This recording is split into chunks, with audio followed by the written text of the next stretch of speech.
Breaking news, an ACLJ FOIA has revealed that President Obama's White House counsel sent an email to FBI Director Jim Comey the night before President Trump's inauguration.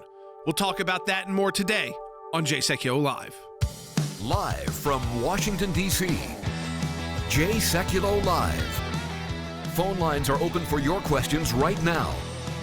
Call 1-800-684-3110. That's 1-800-684-3110. And now, your host, Jordan Sekulow. Welcome to Jay Sekulow Live. This is Jordan Sekulow. We're taking your phone calls, 1-800-684-3110. It's good to be back in the studio. My dad and I were traveling yesterday. We're actually in Atlanta, Georgia, at the Cobb Galleria for the Faith and Freedom Coalition Conference, still going on. It was the first day yesterday. My dad received the Justice Scalia Award and for his work for President Trump. He's addressed the group, of course. We know, of course, Chairman Ralph Reed very well. He's been on this broadcast a number of times. They worked for together a long time. And Vice President Pence spoke there as well yesterday in Atlanta. So that was a great to be there, to be amongst the grassroots, to be amongst those of you who I know are going to be working hard in this election cycle and are doing everything you can, even with COVID, to do that. So that's where we were. And I know Logan and Will and Rick Rinnell, our special advisor, they kind of covered the debate. I don't want to go back through that again. I think, listen, there's going to be some changes made to the next debate. I don't think we're going to see the same issues in the vice presidential debate. I think the next debate is more of a town hall forum. So I think that the issues about changes are really more likely the third debate, which has similar rules to the first debate. Enough on that right now. I think that you got plenty of commentary on that. It's still going on TV. They're still commenting on that. Now that, when they comment on President Trump's rallies, which I think it's great that he's out there doing that. But we've got something to talk about we have not yet gotten to on the broadcast yet because so much has happened these first couple days of the week with the debate, with the nomination of Judge Barrett, all of that. We uncovered through a FOIA. So we sent a FOIA. Now, this was a FOIA about Comey's spies inside the White House, Anthony Ferranti, Jordan Ray Kelly, and Tashina Gower. You may remember one of those was like the liaison to the FBI. One was someone who somehow did a tech job and somehow got to stay in the White House, and one was at the NSC. So anyhow, we did a FOIA on the Comey spies, and we got an interesting reply back on this from when we sent the FOIA out for the FBI records. We got a FOIA and of course DOJ and FBI records, and it's interesting because the email is initially sent from the White House counsel to President Obama on Thursday, January 19th at 3:00 Eastern Time. It's an email, if you're watching on Facebook and Periscope, you can see it on the screen, from Neil Eggleston. So he was the last White House counsel to President Obama. The email is to, well, we know some names that weren't redacted because they're not, Jim Comey and Andrew McCabe. The date, January 19th. What happens the next day? President Trump is sworn in as the next president of the United States. The classification is top secret. And he says in the email, this is from the White House counsel, Director and Deputy Director, please see the attached letter. Thanks, Neil. That attached letter then is sent from Jim Comey, again, at 10 o'clock at night, 9:52 p.m., to his general counsel at the FBI, James Baker, to review this, FYI. Now, what's interesting, they won't give us the attachment, so we're taking the FBI to court. What top secret info did they have to send from the White House counsel to the FBI director the night before President Trump was inaugurated? This is in light of the fact that Jim Comey says he doesn't remember anything about the CIA asking the FBI to investigate into whether or not it was Hillary Clinton's campaign that was actually colluding with the Russians, and it was approved by Hillary. Brennan briefed President Obama on it, but somehow Jim Comey just can't recall any of that. We're taking your phone calls, 1-800-684-3110.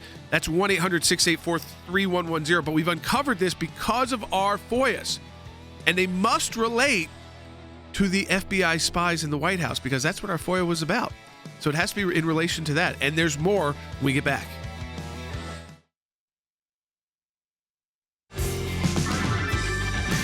Jim Comey, the copious note taker, he's so weak. He advised a whole two-part series on Showtime about himself, played by Jeff Daniels, known from Dumb and Dumber, playing Jim Comey. I think that makes perfect sense. But he was a copious note taker. Remember, he took the notes from the president, leaked them out through his law professor friend. But in yesterday's hearing, he doesn't remember the CIA, who says they did tell him, and they went to the FBI, and he would have been briefed on this, and people around him. Rick Grinnell actually tweeted out today that there's no way, even if Jim Comey doesn't remember, that there's not 10 other people that don't, that do.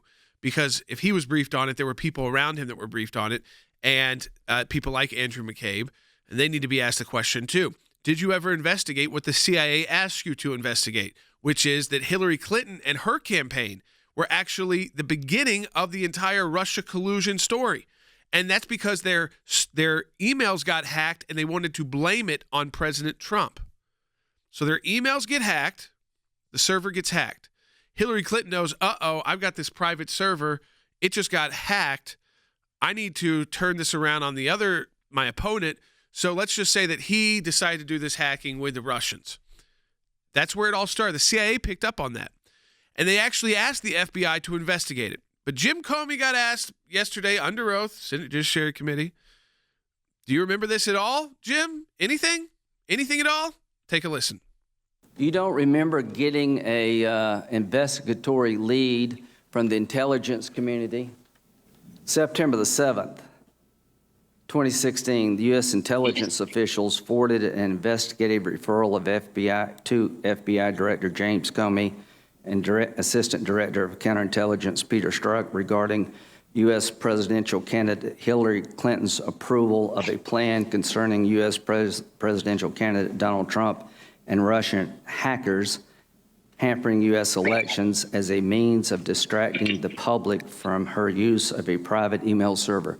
You don't remember getting that or being taught? That doesn't ring bells with me. Okay. Well, that's a pretty stunning thing. It didn't ring a bell, but it did come to you. So we know he was briefed on it. And then we know the FBI was even asked to do an investigation, Than, into what the CIA intel had picked up, that Hillary Clinton was actually the source of this story. In fact, what they picked up was that the Russians had been looking through their their intelligence community. The Russians had picked up that Clinton's campaign was going to try and blame them, Russia, and the Trump campaign. So that's how the CIA came about this info. Is that Russia was saying, their intel was briefing their leaders saying, we're about to be blamed for this by Hillary Clinton, and they're going to try and link us to the Trump campaign. And Than, there's more in our FOIA as well. And I want you to just explain to people again, I tried to do it once, but just one more time, maybe a different way, that this FOIA that we filed is everything in response to this, including even this very generic meeting that Jim Comey did on Microsoft Office 365 on April 10th, 2017. It said the meeting organizers, Jim Comey, that was given back to us. It doesn't tell us what the meeting was about. In response to a FOIA about his 3 spies at the White House. Tell people about it. Yeah, it takes a little bit to lay out, Jordan. You're right. But first of all, let me just tell you, James Comey is such a slippery guy, especially when it comes to virtual conferencing, as we saw yesterday in the committee. I mean, I can't tell you how many times he said, I don't remember, I don't know, doesn't ring a bell. By the way, Jordan, how disheartening is it if the director of the FBI doesn't know anything about the most important investigation, as he called it, that is going on inside his investigation? If that were true, Jordan, then it begs the question, what were you doing? But here's really the bottom line and how it relates to our FOIA. We know it's not true, Jordan. I mean, we got the information from our FOIA request that shows it's not true. We have evidence now that he was right in the middle of it all. And further, we have evidence that he was communicating with who about it? With the Obama White House, Jordan, that has said they know nothing about it. All of those things cannot simultaneously be true. And now we have the documentation to prove it. This correspondence, Jordan, that happens the night before the inauguration it has to pertain to Director Comey's scheme to put spies inside the Trump White House. If it was not pertaining to that, Jordan, we would not have got the document part of our FOIA request. That was the only thing that we were asking for. And this is James Comey forwarding that email from the White House counsel's office.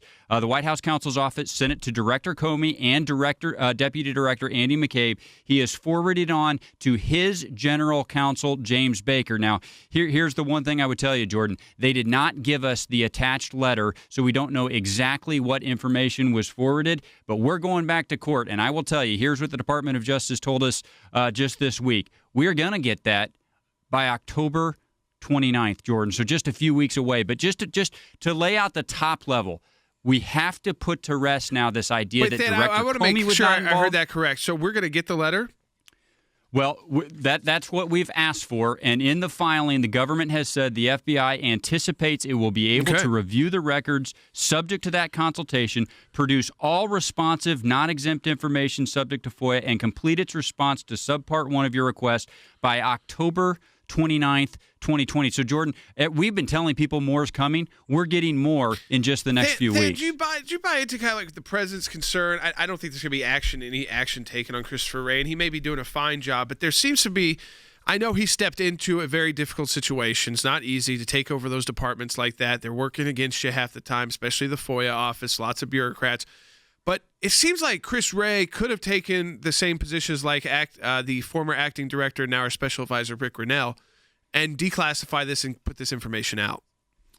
Yeah, we don't know exactly because we don't know what's in the letter. Because a lot of this was classified for 10 years. If you look at the emails, they classify them for 10 years. They say it's top secret for 10 years, and then it can be declassified. So it's not forever, but it's for now until at least the next, even if President Trump's reelected through his entire term in office, 2 terms in office, and then the next administration could then they could be released, through FOIA or anything like that very easily.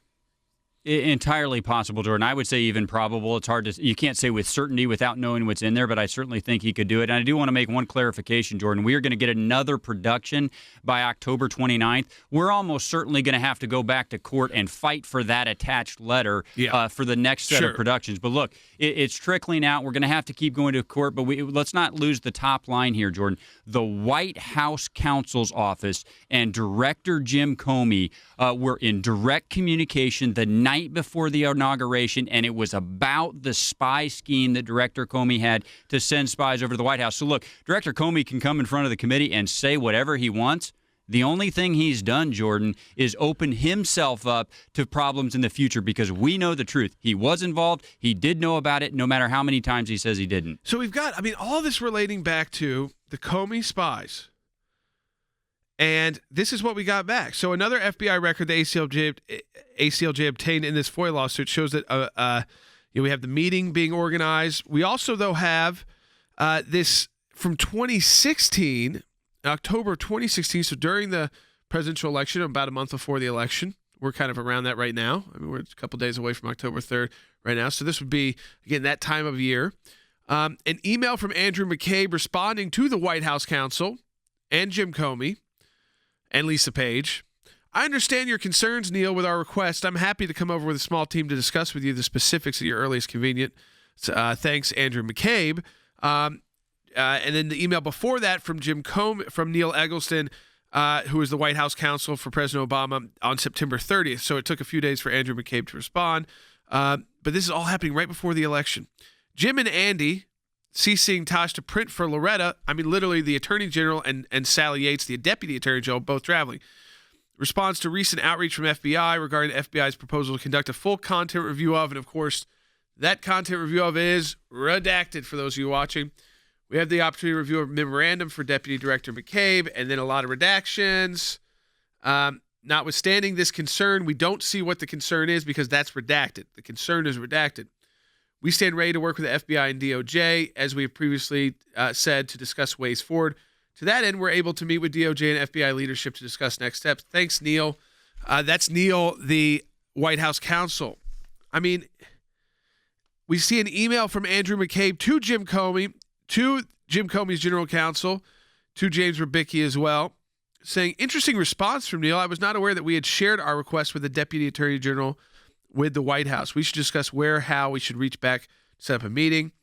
So we don't know what this is about, except for we know it must relate, Than, and we're going to take your phone calls on this, 1-800-684-3110. I don't think there was enough attention on how wimpy Jim Comey is. And if he was that out of touch that he doesn't remember this, why should you believe anything in his books? Why should you believe any of his notes? I don't. I think he's a liar. I think he's a guy who got in way over his head, full of himself, higher honor, more like no honor. And incapable. No one liked him. Should have been fired. Would have been fired by Hillary Clinton too. It's a disaster for that. Doesn't remember the key moments. And this is all in response to the Comey spies FOIA we filed. A lot of redacted emails from the White House counsel leading up to Election Day. Inauguration Day, the night before, with an attached document that, of course, they didn't want to send at the FBI. Chris Ray, if you're ever listening, if your team's ever paying attention, maybe get this stuff moving a little faster. Be nice to know. We'll be back. Take your calls, 1-800-684-3110 on Jay Sekulow Live. Because of your support, because of the support of every member of the ACLJ, one of the practice areas that we've been able to develop is Freedom of Information Act requests, or FOIA requests. It's thousands of pages of paper, and in those thousands of pages of paper, you usually find a nugget. The goal here is to gather the puzzle pieces. Sometimes you don't know which ones will be important until they become important. Government agencies acting out of control. We have exposed that in our FOIA litigation, and we do that every day that we bring these cases. It is your statutory right as an American citizen to have access to documents that reveal how the government is functioning, how your government is functioning. Do you remember the Iran deal? There was a video about what took place on that deal, and it was edited. And the edit took out the key part of what was going on. State Department, White House, editing videos to keep it from the American public. How do we know? Because our FOIA litigation got that document. We took it to the IRS. No one ever does that. And because of it, it's a very weak government agency that used to be the scary government agency. What the IRS was doing was violating the Constitution and statutory law.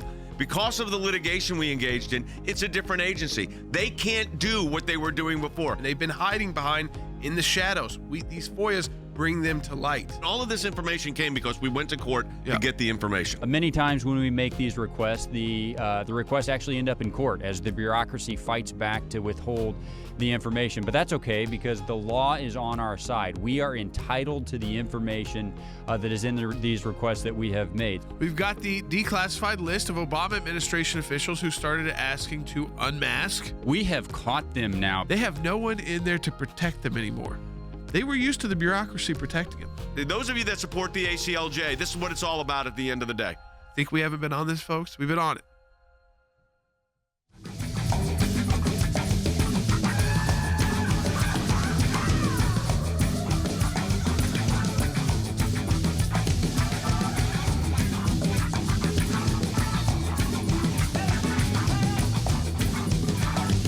Welcome back to Jay Sekulow Live. This is Jordan Sekulow. We are taking your phone calls, 1-800-684-3110. That's 1-800-684-3110.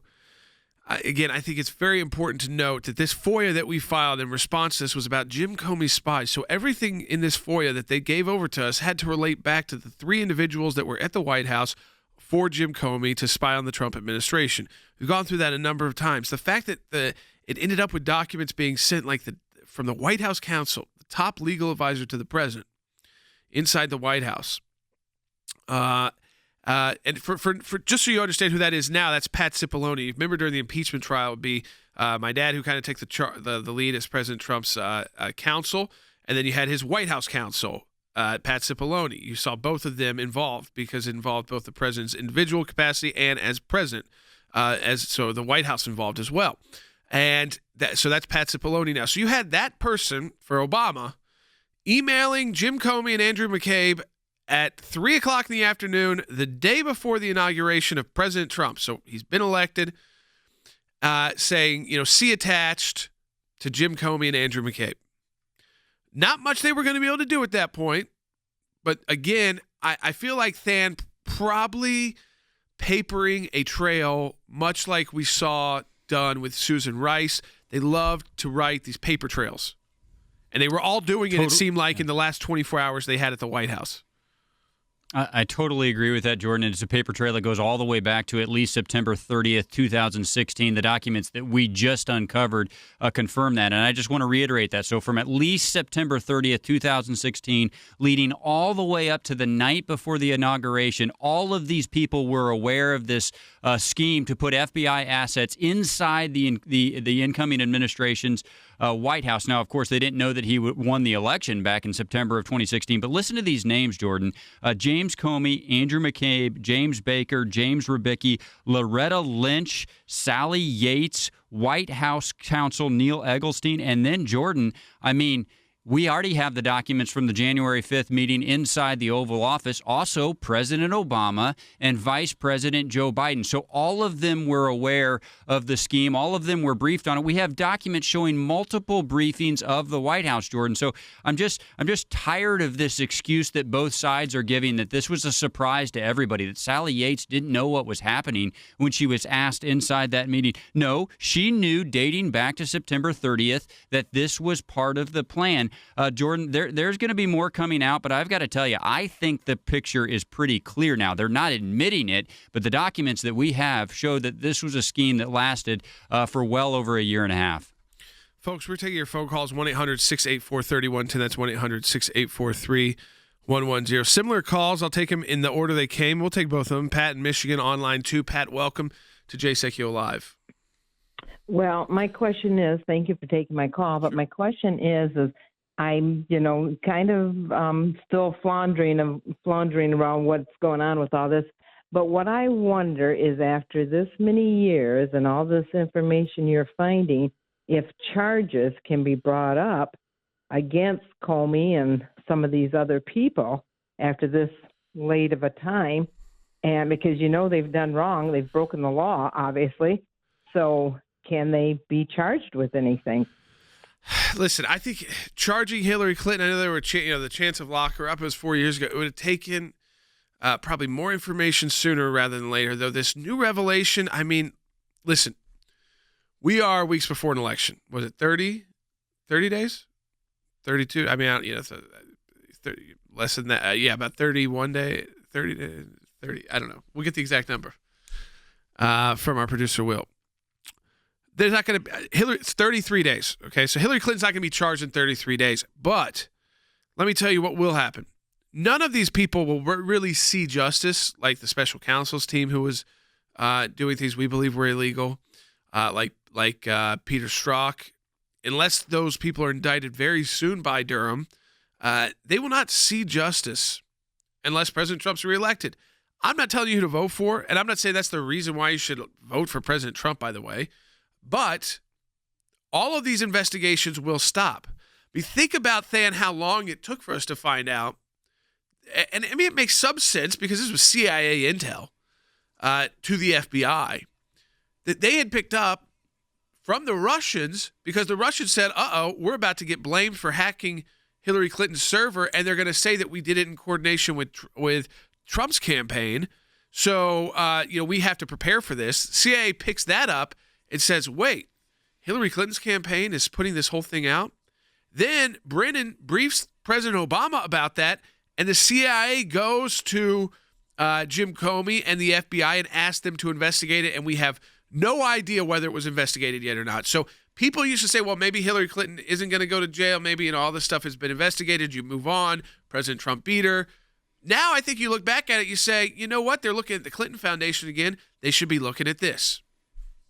Yeah, all the reporting suggests that they are looking at the Clinton Foundation through John Durham's investigation. But look, I want to pivot back to Director Comey because he actually commented on both of those issues during yesterday's hearing, Jordan. He said that he would not have signed the Carter Page application knowing what he knows today. He also admitted that they knew about the fact that the political opposition to the president was funding the dossier and yet did not present it to the court. He was pressed on that repeatedly, and that's when he reverted, Jordan, to the answers of, I don't know, I'm not aware.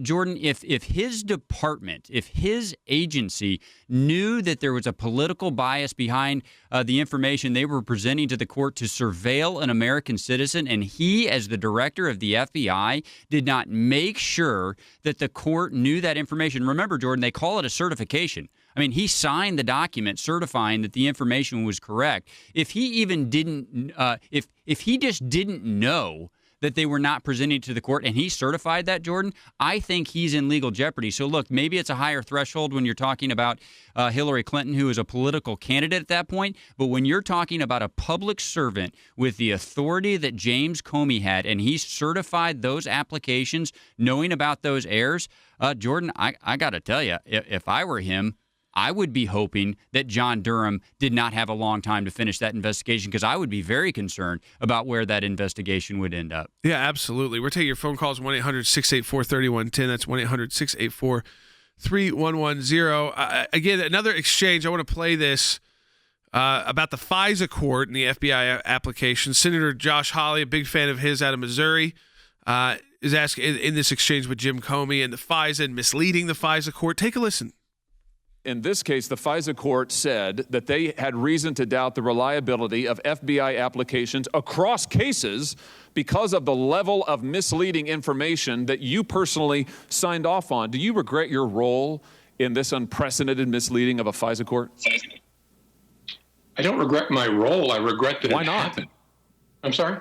Why don't you regret your role in the unprecedented misleading of a FISA court? Well, I regret that the FBI supplied information to a FISA court that was inaccurate, incomplete, and should have been updated. Do you regret that you signed off on it? Well, I regret that it happened. The only reason I'm hesitating is what the FBI director does in connection with a FISA is actually very narrow, but put that to the side. It's important that it be accurate, and it wasn't, and I regret that very much. But he's not responsible for it then. Very similar. I mean, Jim Comey, basically this hearing, and that's what I kind of expected him to do, wasn't there be bombshells that he would announce. That he would either say, I'm not really responsible for it, but that was bad, which he's kind of already said before. And then I was interested that he said he never, doesn't remember at all something as big as this.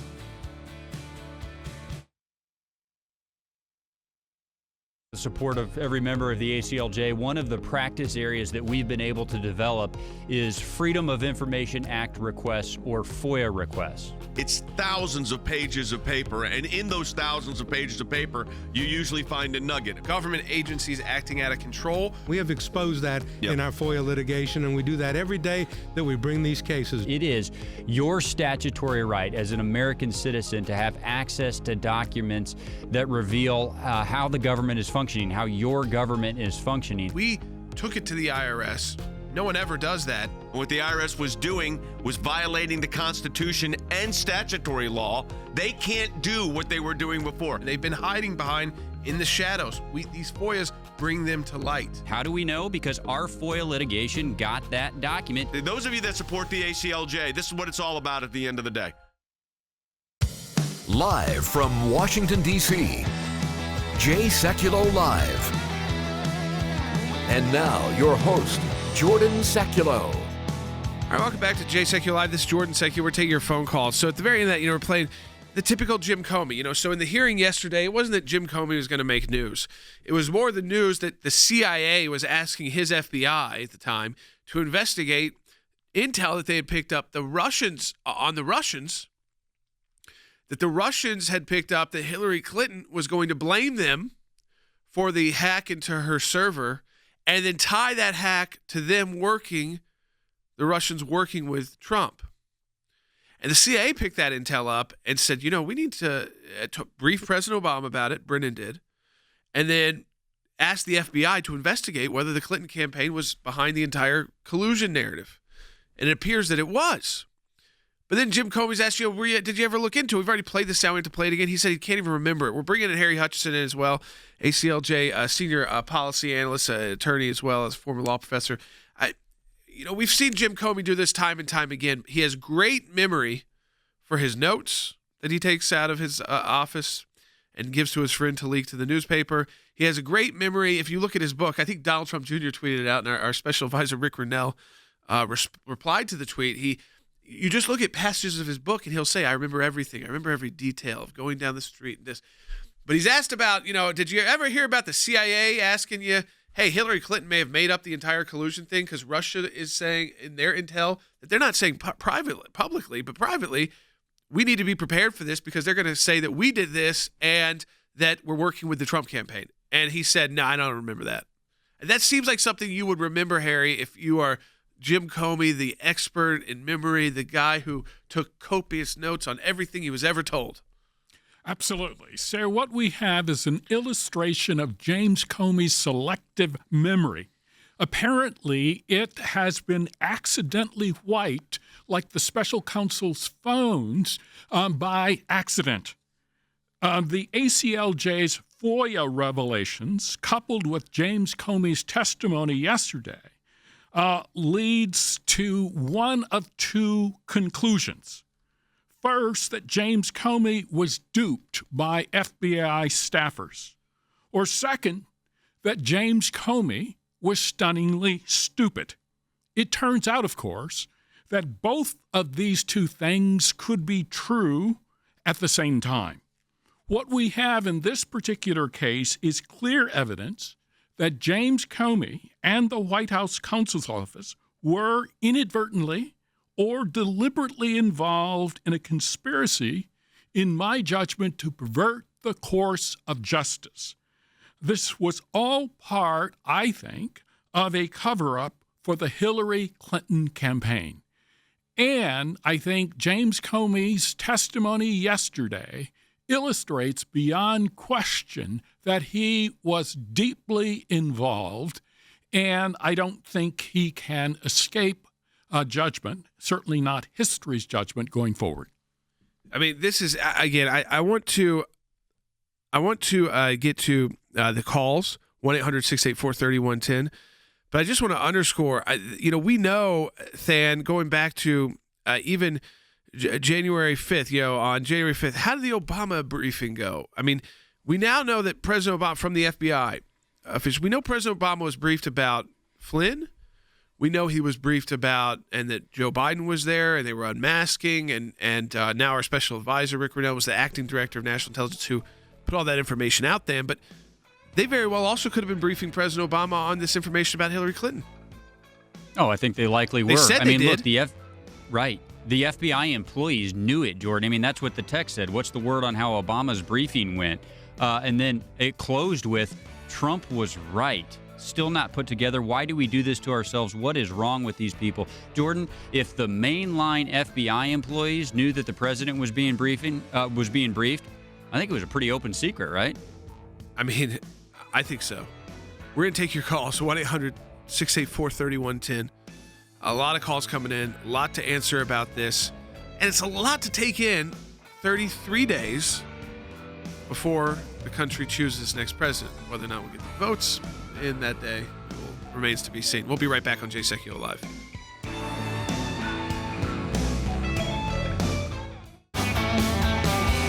Interesting. I just got a news alert that Governor Cuomo has released, New York has released an app that alerts you when you're near anyone that's been diagnosed with COVID-19. How does all of that work?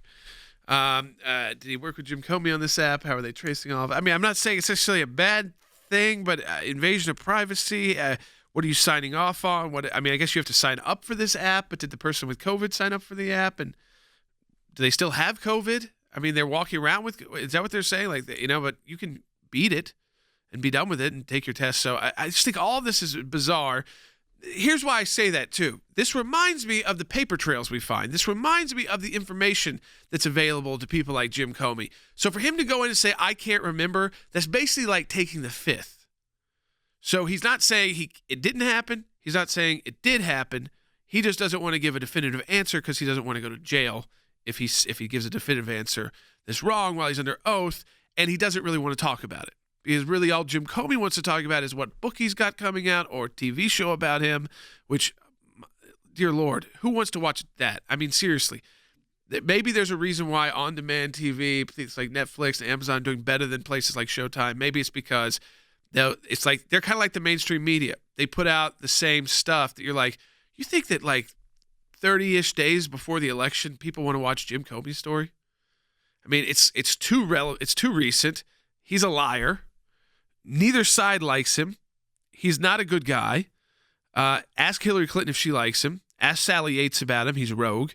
And who needs to see his story? And if he remembered everything in such detail for that 4-hour-ish almost, I got through about 25 minutes, I'll tell you the truth, and shut it off. But I did want to see, because he remembered great details about that, about all these meetings he went to and all these people. But he can't remember if he was ever told that the CIA came to him and said, Hillary Clinton is going to tell the country that the Trump campaign colluded with Russia to hack her illegal server, Harry. I mean, that he can't remember that. That's a big deal. Whether they researched it and they found out the Russians were making it up or not, that would be something you'd remember coming from the CIA. And it was big enough that John Brennan briefed the President of the United States about it.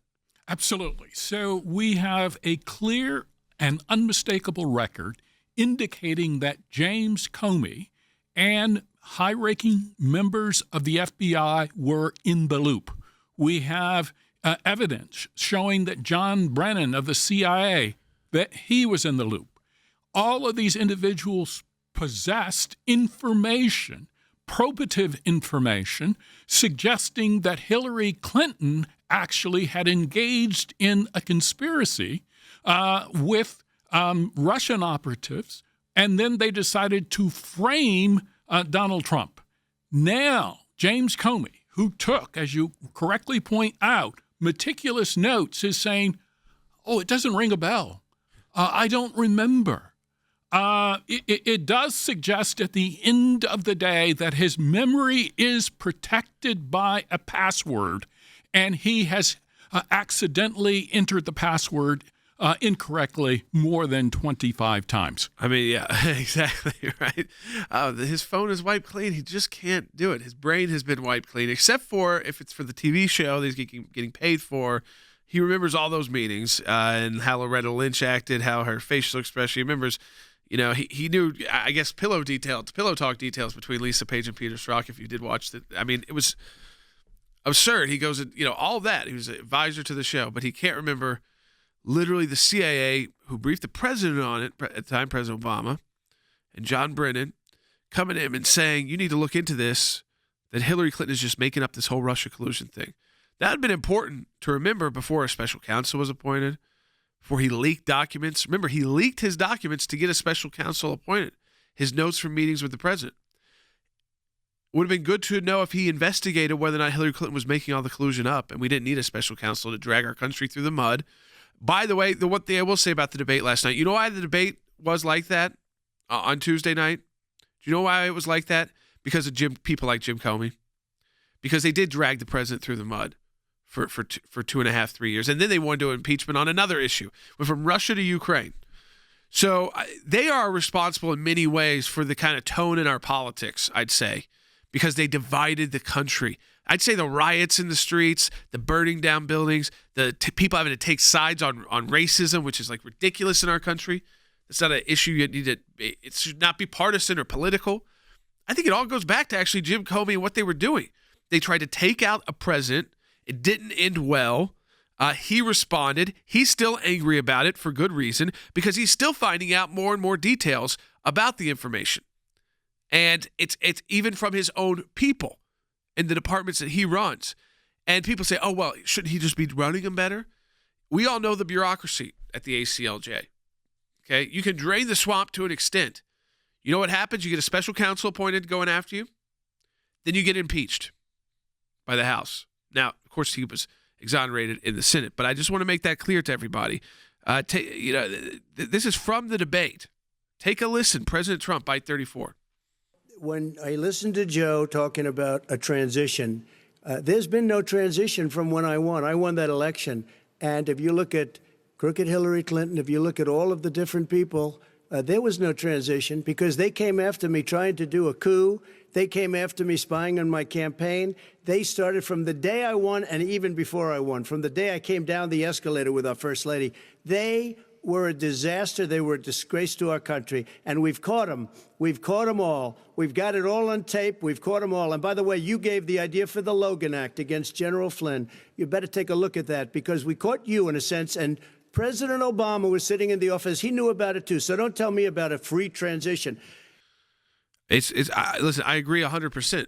His transition was being undermined by the intelligence community of the United States, not of the Russians, not the Chinese, America. America was undermining the president. So he has reason to be angry. I want to take your calls. Jack in Ohio, line 4. Jack, welcome to Jay Sekulow Live. You're on the air. Hey, thank you so much for taking my call. It's a two-part question. Okay. Following up on your comments about the crimes done against the president, is it true that John Durham stated, or Bill Barr stated for him, that they weren't going to proceed with any indictments till after the election because it will appear political?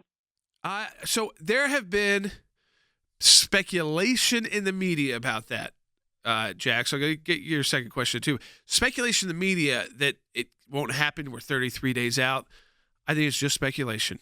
I have no insider information to give you. I don't know anything unique about it. But I think that, investigators, they don't come to an end unless they're fired or stopped. So until they're done. And I think this investigation will be stopped if Joe Biden becomes president. Will there be things that come out? Things are still coming out. I mean, we find out about the CIA. That came through the DOJ. DOJ actually approved Lindsey Graham releasing that to the American people. So it wasn't just something that was done behind closed doors in the Senate. You got to read it. So that's question one. There's been no statement from Durham saying that's not going to happen. That does not happen. U.S. attorneys don't announce that when they're going to when they won't indict people. Understand. I just think it's so critical that but it is getting very close. I get your point. I mean, it's getting very close to the election, Jack. I get your point and your frustration. Don't get me wrong. I'm as frustrated as you. The critical part of that is really the American people have a right prior to voting to find out if crimes were done against the president, what they were, at least state out the evidence they have before they vote on a person that may have been complicit in the crime. I 100% agree with you. I know Durham said they were hampered by COVID because you couldn't get grand juries together for a while. And that's not untrue. But I am a bit disappointed, I will tell you, in the speed of these investigations. It seems like typical government, unfortunately. And I hope that they surprise me. I hope that they surprise me and that they, in fact, come forward. Is there another question you had, Jack? No, just, All right. It's frustrating, folks. I get that. I mean, let me tell you something. As a member of the president's legal team who's been going through all this for, it seems like forever, because it has been since the beginning of his administration. So the entire time President Trump's been there, he's been going through this, and before, during his transition. I'm going to take your phone calls again, 1-800-684-3110. Final segment coming up, so we can take all your calls, 1-800-684-3110. So we've got the second debate coming up. That's a different format. Polls coming out here and there. Viewership was still at about 74 million, pretty high, not as high as last time when President Trump was kind of new on the scene last time. You had two big names. You had Trump and Clinton in those debates. I think that people are probably not as interested in Joe Biden either, and we've seen President Trump for 4 years. 74 million people, still a lot of people, but I do think there have to be changes to the debate. I don't think it was perfect. I don't think it probably accomplished a lot. There were good moments in the debate. There were good points made in the debate. But it was, I think, tough for that to get through to most people watching it. I bet our audience picked up on the key points, but you had to be pretty in tune to even be able to pay attention to that when you had so much back and forth.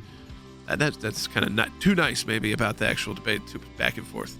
But we're going to have two more of those. We're going to have a vice presidential debate as well, and we're going to take your phone calls when we get back. 1-800-684-3110. What do you want to see different? I don't know if they had time to get to this. What would you want to see different from President Trump in the next debate?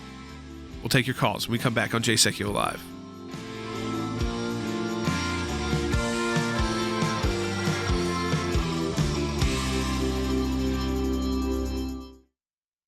Because of your support, because of the support of every member of the ACLJ, one of the practice areas that we've been able to develop is Freedom of Information Act requests, or FOIA requests. It's thousands of pages of paper, and in those thousands of pages of paper, you usually find a nugget. The goal here is to gather the puzzle pieces. Sometimes you don't know which ones will be important until they become important. Government agencies acting out of control. We have exposed that in our FOIA litigation, and we do that every day that we bring these cases. It is your statutory right as an American citizen to have access to documents that reveal how the government is functioning, how your government is functioning. Do you remember the Iran deal? There was a video about what took place on that deal, and it was edited. And the edit took out the key part of what was going on. State Department, White House, editing videos to keep it from the American public. How do we know? Because our FOIA litigation got that document. We took it to the IRS.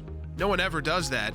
And because of it, it's a very weak government agency that used to be the scary government agency. What the IRS was doing was violating the Constitution and statutory law.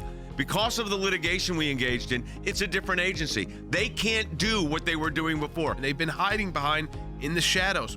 These FOIAs bring them to light. All of this information came because we went to court to get the information. Many times when we make these requests, the requests actually end up in court as the bureaucracy fights back to withhold the information. But that's okay, because the law is on our side. We are entitled to the information that is in these requests that we have made. We've got the declassified list of Obama administration officials who started asking to unmask. We have caught them now. They have no one in there to protect them anymore. They were used to the bureaucracy protecting them. Those of you that support the ACLJ, this is what it's all about at the end of the day. Think we haven't been on this, folks? We've been on it.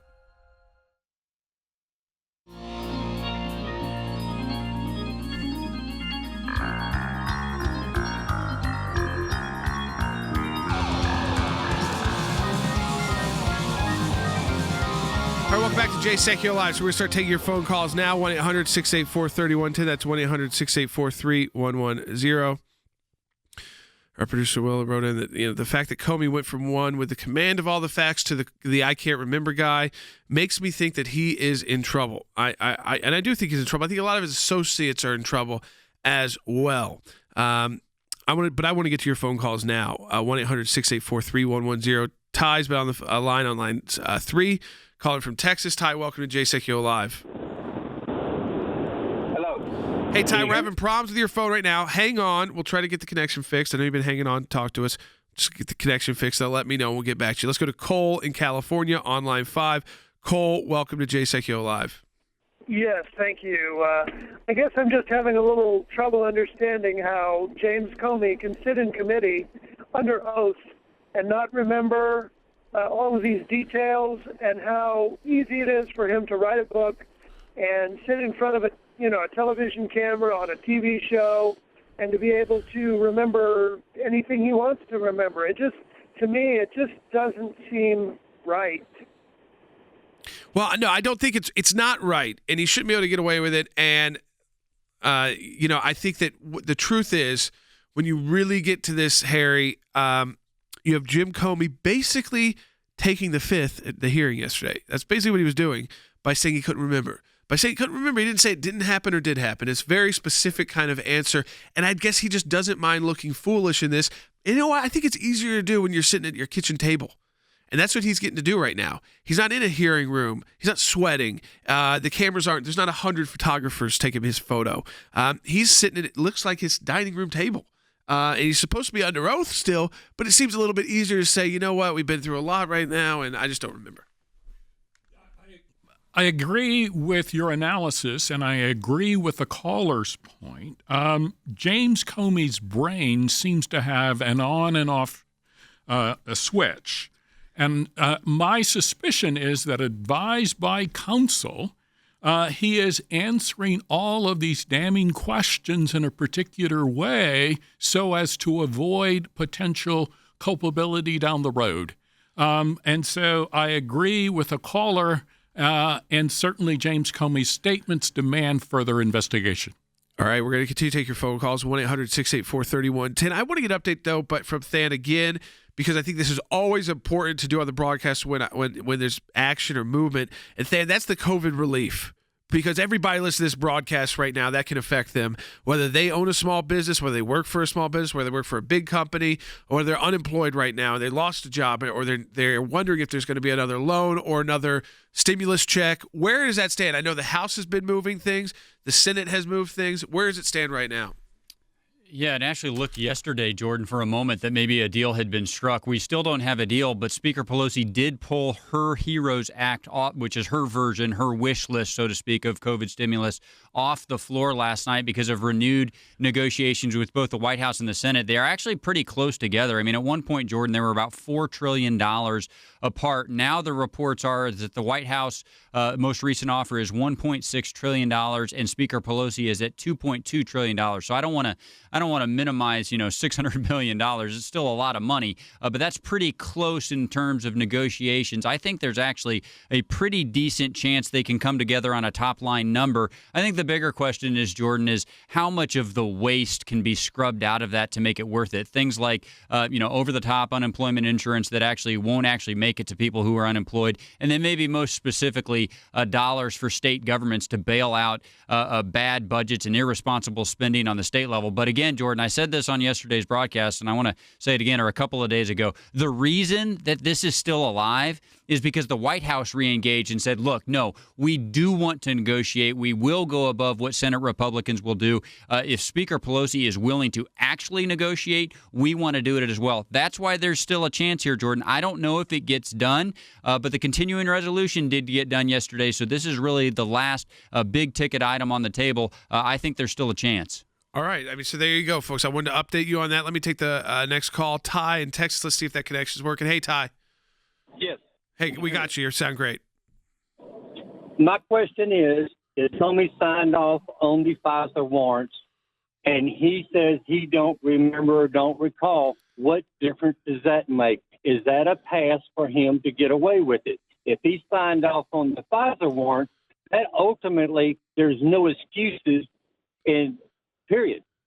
Well, okay, so let me go to Harry on this because Harry, there is a big issue here, and that is this accountability for if your name was on the FISA. So whether or not you weren't that involved in the process, and by the time it got to you, it was just kind of for final sign off. That's what we've also heard that from Rod Rosenstein. Same kind of thing. Like, by the time it got to me, I just kind of breezed through it. It wasn't my job to get the details right. And we have a FBI attorney who's already pled guilty for to a crime for messing with the information that would get into the FISA on Carter Page. He deleted the information that Carter Page was a government asset of the United States.